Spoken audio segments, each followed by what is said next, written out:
Well, good evening. This is Value Project again from the Value Propellers Network. And I want to embark on the journey of one of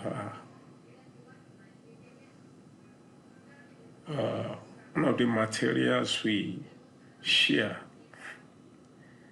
in this project is called Project U. And the idea is that we understand the fact that you are a concern to God. You are on God's heart. Every man is traced back to God. And in the heart of God,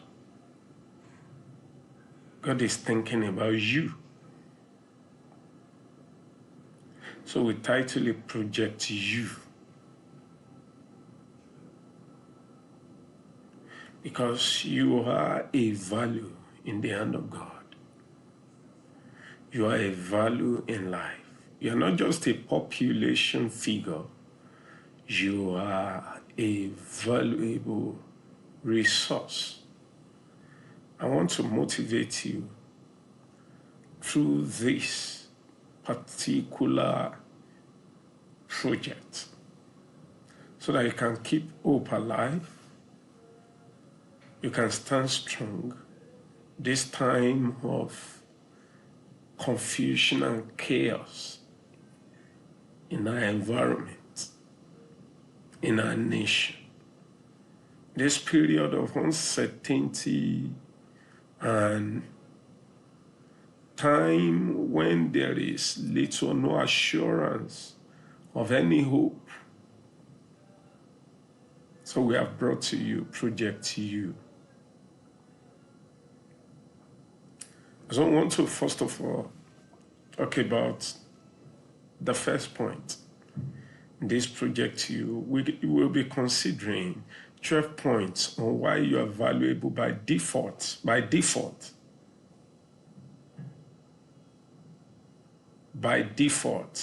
that you are just valuable as a man, as a being who has found himself here on this turf called the earth. 12 points. I want to start with number one. Number one is that you are valuable because you are made by God. You're God's handiwork and His making for glory. You are made by God. This is a blessed assurance. You know, this matter is very, very important because we are in an age where there is contention of the source of man. We are debating whether man came from God. But you see, this particular matter I'm talking to you about, that you are made by God, you know, when you are drawing graph, that's what we call, there are two variables.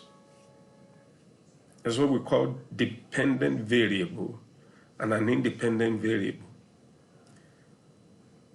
You see, this particular point I'm bringing to you, and already we are talking about value. Independent variable goes for, or we can also call it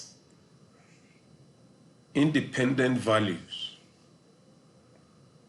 Then we have dependent value.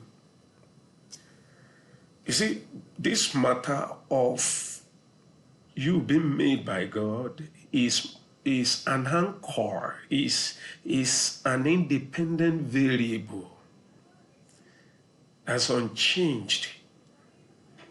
It's an anchor that can hold a man no matter what. If this is settled in you, it means every other thing can find their meaning from this point. They can find their direction from this point. You see, this point is like 0 points. You know, when you want to draw a picture, there is the point where you commence the drawing. So this point is like the ball point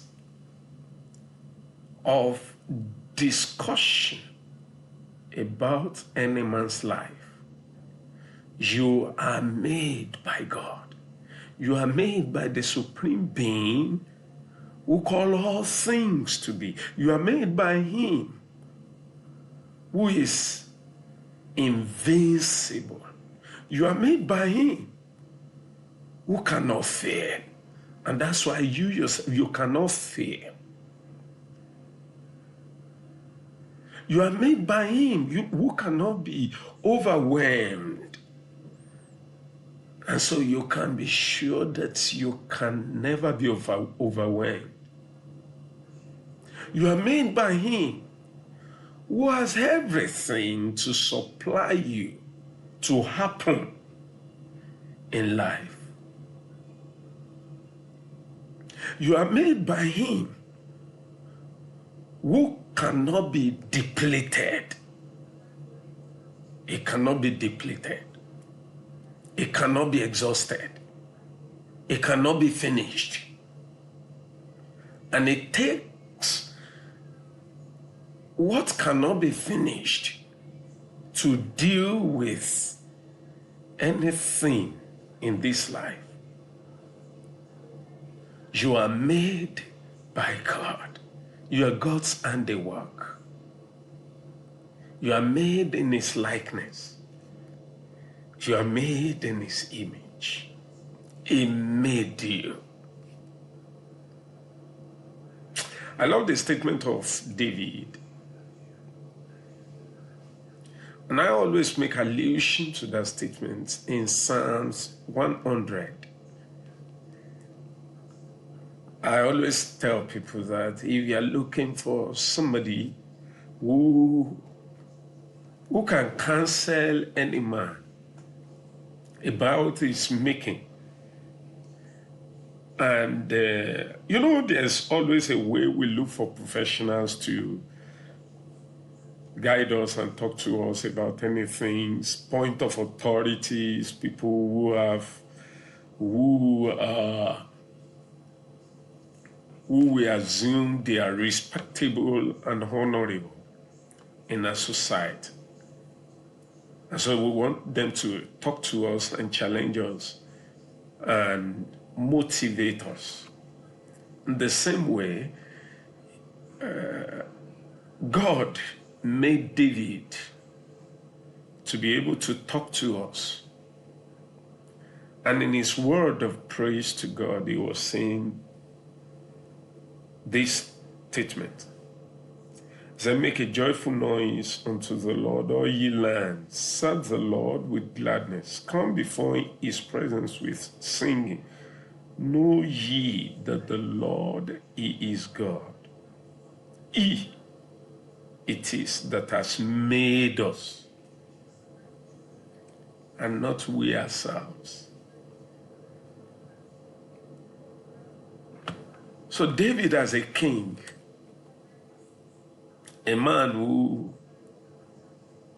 was a shepherd boy brought to kingship,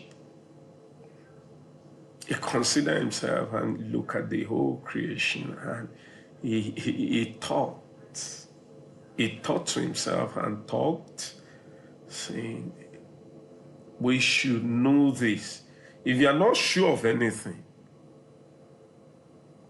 if you are not certain of anything, if you are in doubt, if you are in confusion of mind and spirit, probably because of the trouble you are going through, probably you are overwhelmed with a disease that cannot be diagnosed. Probably you are in a challenge that you cannot even share with others. Probably you are the low side of life.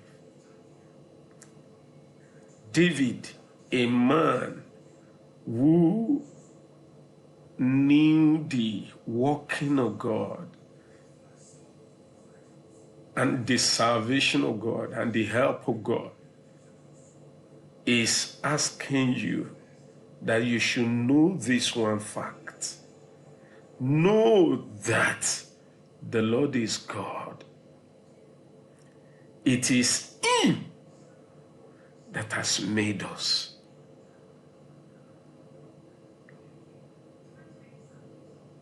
It is Him that has made us. So get this assurance today. Let it sink into you. Let it persuade you.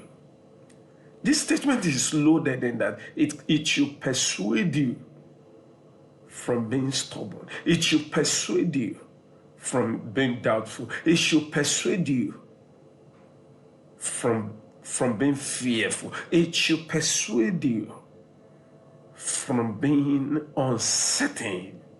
It should persuade you from your state of hardness. Then know ye that the Lord is God. It is He that has made us, and not we ourselves.